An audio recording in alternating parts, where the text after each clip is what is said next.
Yeah, mostly because I didn't want to watch it. I can't think of something funny to say. Yeah, he can't. He doesn't want to watch my videos. I'm lazy. Do you want an orange? I do a lot of orange stuff. Orange mangoes. Here, open that bad boy. It's mantecado relleno de naranja. Shortbread filled, shortbread orange marmalade filling. Contains meat, not wheat. It says meat. Did they mess up? Contains meat? When life gives you lemon, you make lemonade. But when life gives you an excess of flour and lard, you make mantecado. At least that's what the townspeople of Espita did back in the 15th century. Locals combined leftover pork fat, flour, sugar, and rolled that shit into a ball and baked them. Shit? No, they didn't say shit. But anyway, that's how we got to these weird ass thingies today. I mean, is it good?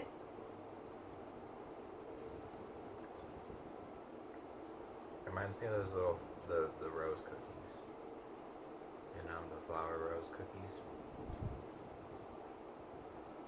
Yes. But Yeah. also, is there a center in this, or? I don't think so. I think it just says it contains meat because it was cooked. It has a jelly filling. Ew, I don't want it. I'm tired of the jelly stuff. I'm getting tired of it. I don't know. Go on.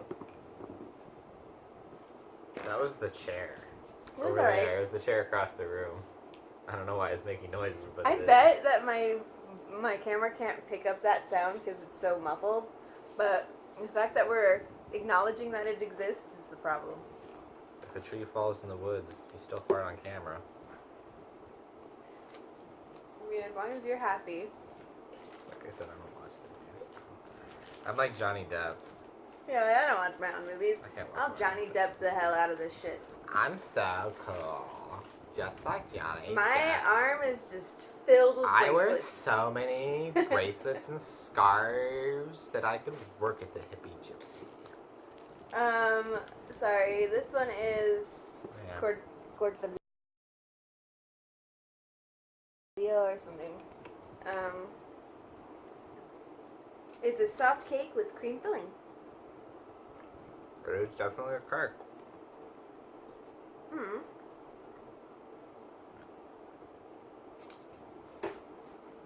Yeah. It's, if you wanted to write boring down as a cake, it's this. It's just kind of boring.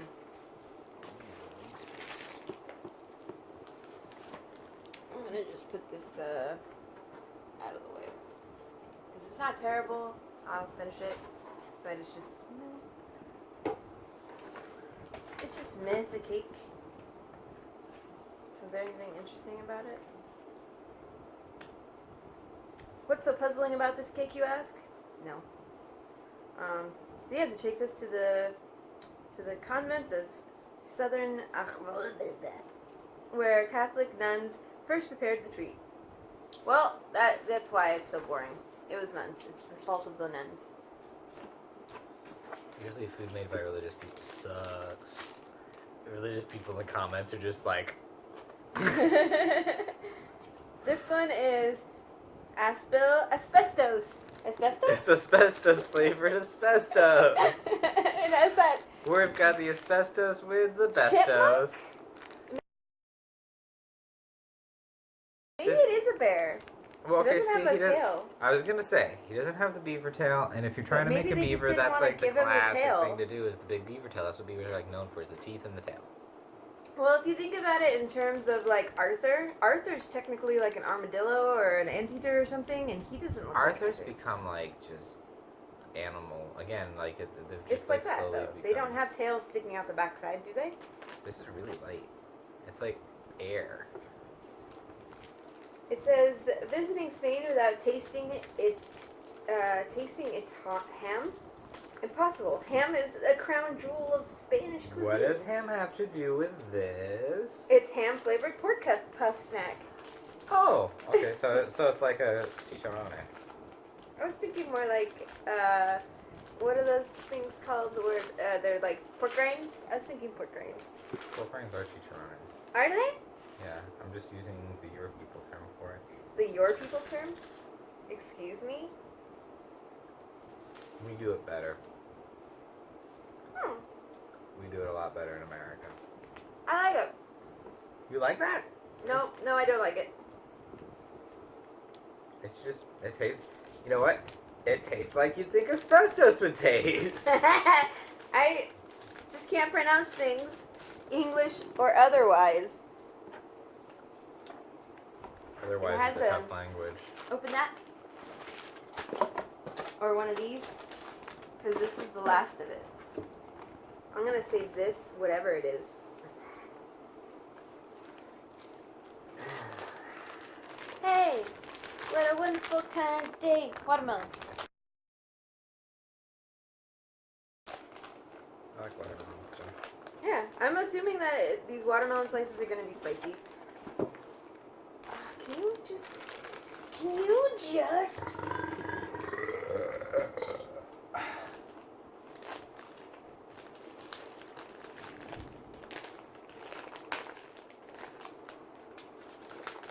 Oh, these are gonna be sour.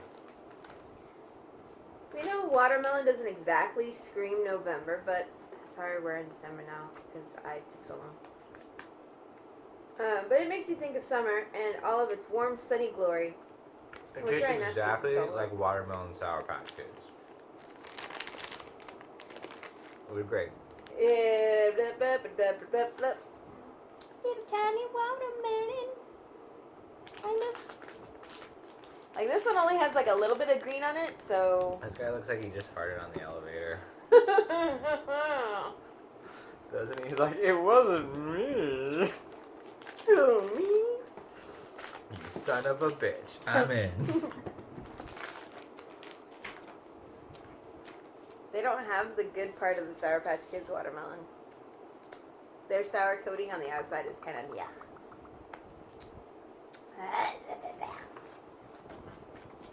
Let's do what looks like a popper of Mentos. There's like 3 of these in this box. I noticed they gave you another one of the puffy beaver sticks, too. The asbestos beaver sticks.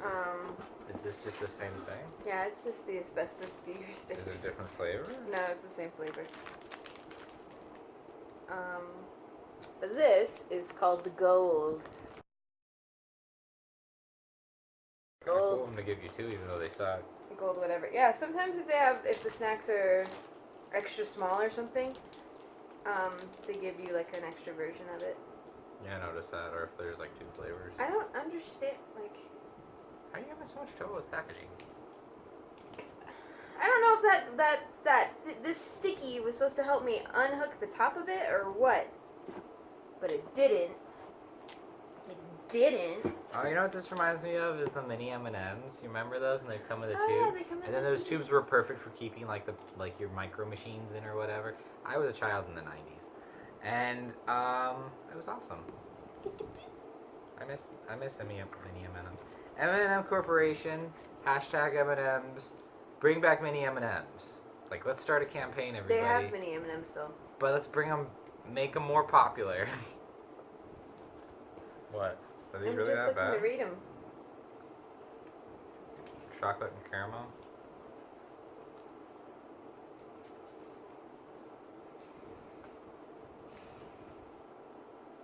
Yeah. Hunting for gold, if you've been around 2,000 They're years like ago. Reese's Pieces, but with caramel instead. Spain would have been a great place to look. I like them. They're alright. I don't love them, but... No, it just tastes like gross caramel, like old caramel candies. Like those solid caramel candies. The solid caramel Being kind of gross. is Just being so gross. Can you open this with your... Fingers? Yes, I can. I was gonna say the pocket knife. Oh, that's great. The Yum Bag. What's that? You know the phrase "good things come in small packages"? Yum crags. That's just okay. Is that phrase embodied? As we're searching the world each month for the best yums to bring you, we often stumble on smaller finds that are big on crazy flavor but small in size. This bag is loaded with those discoveries. Inside this bag there will be some yums that you'll wish were part of, and others you wish you never found. I have pictures on here of a thing that's.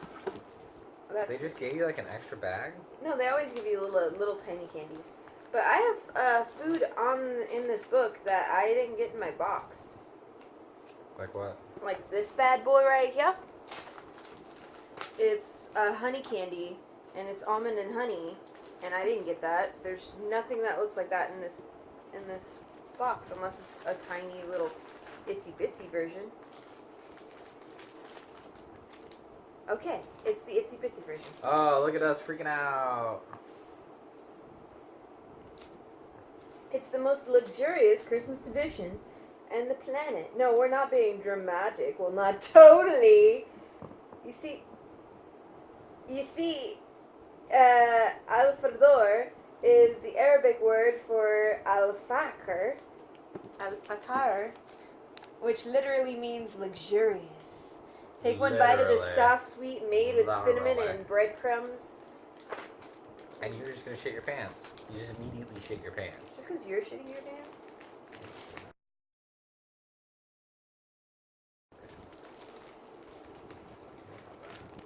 Can we open this, please? Can you open one and then we split it like bros do? Okay, so I see the way it goes. You mean to me, and you're going to make me do everything. Yes. Yes. Marriage. That's marriage. I'm not married. I'm just saying that's marriage. I'm not married. One person's mean makes the other person do everything. I'm not married, so it's okay. Looks like somebody already opened my next box, but we'll get to that in a second. I'm trying to open this and not destroy the package.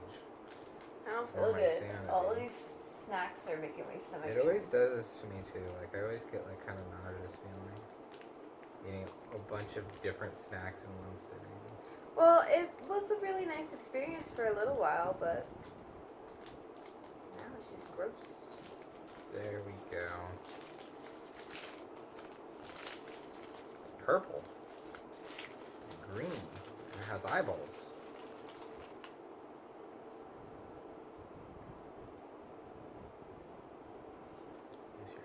It looks like a gingerbread cookie. It's very mushy. It smells like gingerbread.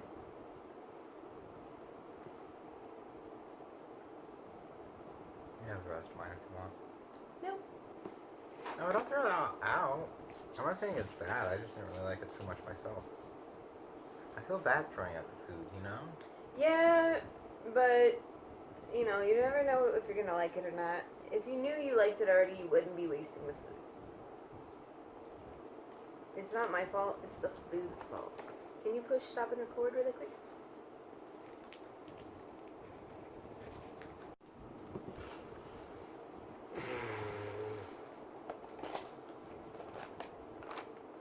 Oh, we're already on the last thing? Last thing.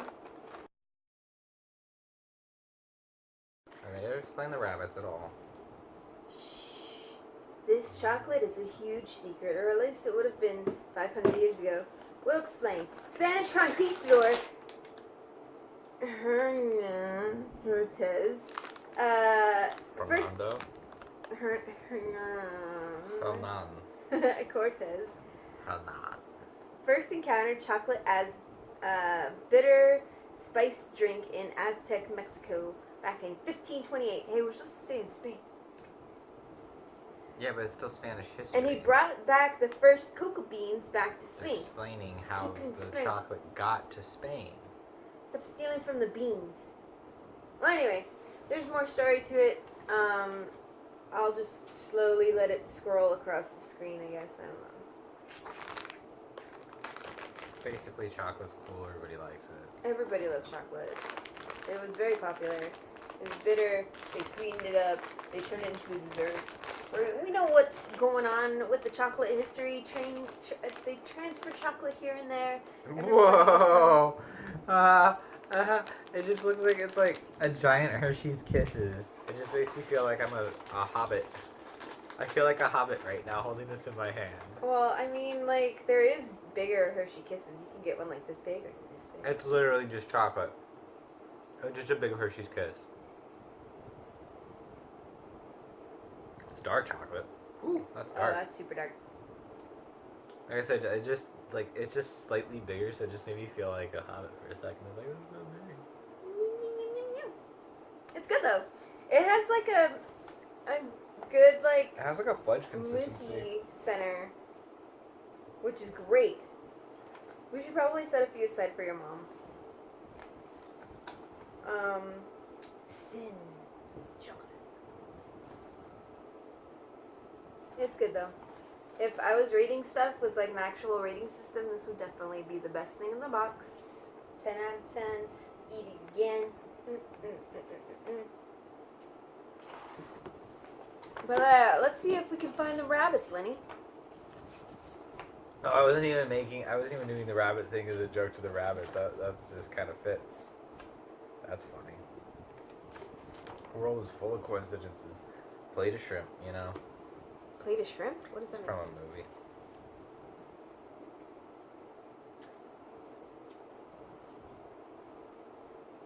No animal is more Spanish than the bull. Sorry, bunnies. But you've heard about bullfighting and the running of the bulls. Perhaps the most iconic bulls in Spain are actually statues. Originally erected along the roads in 1950s to advertise Osborne's brand liquor. These 46-foot tall... Norman Osborn's brand liquor? No, it doesn't say Norman. It just says Osborne brand The liquor. Green Goblin strikes again! The bull silhouettes have since evolved into Spanish icons. In fact, in 2005, a judge declared the statue design national property on the grounds that it had become a symbol of Spanish culture. Today, you can It's find like, that belongs to us now. You cannot have your bull back. What is that accent supposed to be? I don't know. Upcoming events. At the end of November is the best place to visit the Spanish island of Tenerife. If you like wine. Sorry, I have the hiccups now. Kids participate in a Los Cocharos, a noisy celebration where old pots and cans are tied to strings and dragged through the streets, and thrill-seeking teens are always... It seems like Spain is like the festivals were all created by toddlers. Let's have a festival where we play with tomatoes all day. Let's have a festival where we play with pots and pans, and then one where we pull the dog's tail and run away. I'm not seeing anything about the bunnies, but they're using a lot of "let's hop to it" in their thingy. Maybe there's just a lot of rabbit hunting there. So, greetings from España. That's Spanish for Spain. Spain was originally named España, meaning land of rabbits, by, I almost said the Kardashians. It is not by the Kardashians, it's by the Carthaginians.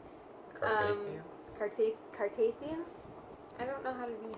Oh. Carthaginians. When they first arrived in 300 BC, because of the tons of bunnies found on the land. Cute, right? But there's so much more to Spain than our furry friends. Its sun-soaked beaches, world-famous art by Picasso, colorful flamingo dancing. Dude, that would have been cool. Why didn't they just talk a lot about flamingo dancing? We should have rented a flamingo dancer. That would have been cool. There was a movie that I watched where a guy was like a writer and he hired somebody to be like a quicker writer for him. A ghostwriter? Yeah, like where he would just talk and they'd quickly write it down on like this long machine thing. And a typewriter? No, it wasn't a typewriter. It was like a long strip of paper and it was like shorthand, like there was letters missing like and a stuff. stenographer? Yeah. And he hired that and he's so like... he has a stenographer. Yeah, and then the movie has this guy like slowly falling in love with that chick, and he's like telling his actual life story where he owes these two thugs money, but rather than calling them thugs, and he's translating the story into an actual like fun fable-esque story so that he could sell a book, but in real life, he does actually owe money to these guys that are gonna like break his arms and legs if he doesn't give them the money he owes, because I guess he owes them money for something. But he calls them the flamingo dancers in his little book. And then later on, like, the stenographer lady, she, like, finds out, like, holy shit, he totally does owe this money, and I gotta make sure that he gets all these book notes that I've written down and whatever, because every now and then she fades out, and she's like, oh, I forgot to write that, and she'll quickly, like, make something up or something like that. And then, like, at some point it rains, and it, like, washes away half of her work that he talked to her about. And, like, he can't translate what she said either because, like, he's not a stenographer. I don't know the point of the movie besides it was boring as hell. The only thing I liked was that the flamingo dancers were actually thugs. So you'd see them in real life being the thugs, and then when he starts talking about how how he owed the flamingo dancers money or whatever, they just wore, like, tutus and stuff like that and, like, frilly army things. I didn't pay too much attention to the movie. I get it a 0 out of 10. I don't even know the name of it or who started it. I wish I hadn't watched it. You've seen it? No, I just feel like I watched it. Oh, I'm sorry. Well, fascinating festivals, Pales. There's a festival in Valencia, city of Valencia, known as for sweet oranges. Wow. Okay. The coastal city of Valencia isn't just forth. known for sweet oranges. I go back and forth when I read by accident when I read out loud, but for some reason I can read really well to myself. I don't know why that is. If you found yourself in a small village in Castillo de Murcia? Murica. In mid Murica. No. They Murica. jump babies. Look it. It's just a group of men dressed as devils running and leaping over babies. Don't worry, it's part of the festival. I bet there's like one dude that's like, I hate babies. I want to be in this thing, and he like leaps in and he's like, oh no, pile drive. You know what I mean? He gets the chair. They're like, oh no, my cousin Fernando's gonna participate, and everybody looks over, and it's like a 300-pound guy, and they're like, Fernando, no! And he goes to jump over the babies, and everyone's like, and then it's okay. That he sounds lands. like such a stupid thing. Like, And then he falls backwards and kills the babies. They do it with the babies born in the village for, like, good fortune. Luck. Everything they do stupid like that is good luck. And it's like, where's all this luck that you're having? Like, are you guys you guys still live in a small village in Spain, so do you guys even have Wi-Fi? You guys must not have very good luck. That doesn't mean that they have good or bad luck. Yes, it does. Okay, this one sounds pretty good. It's Santa Marta de Ribaterme. Hopefully you've been lucky enough to avoid near-death experiences in the past year. If not, probably something you'd rather forget.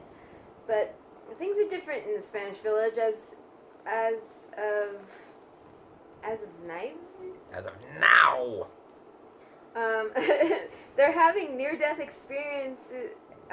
Is the foundation of this special fiesta. At the end of July, villagers who have had such experiences in past years lie in coffins while their family and friends parade them around in the city streets. I bet you the kids from the Final Destination movies probably all wanted to go there. They were like, oh, we just survived all the Final Destinations. We survived all them Final Destinations.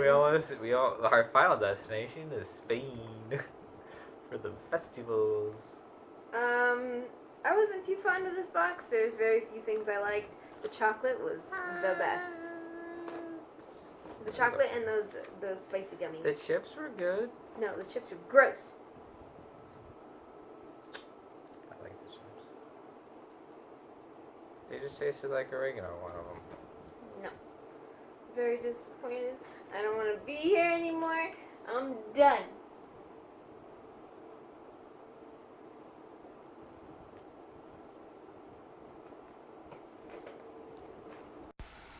You're dumb.